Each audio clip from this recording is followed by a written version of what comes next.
Hey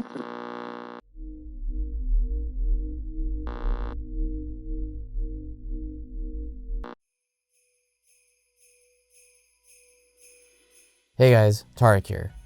The examples you just watched were all done with a green screen. It's how I was able to create this clip for my How to Get Your First 100 Subs video.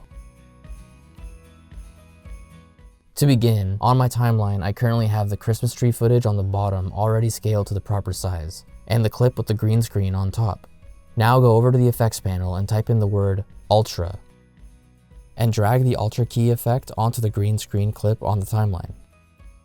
Make sure your green screen is selected on the timeline and then go over to Effect Controls. Under Ultra Key, click the dropper next to Key Color, and then click anywhere in the green space of your video preview to get rid of the green. Since the Christmas tree footage is already scaled to the proper size, it fits nicely in the TV screen. If you found this information valuable, please make sure to like the video for the YouTube algorithm for other creatives to find this video as well. Also, don't forget to subscribe so you don't miss videos just like this one that I'll be posting in the future. Thanks for watching guys, I'll see you in the next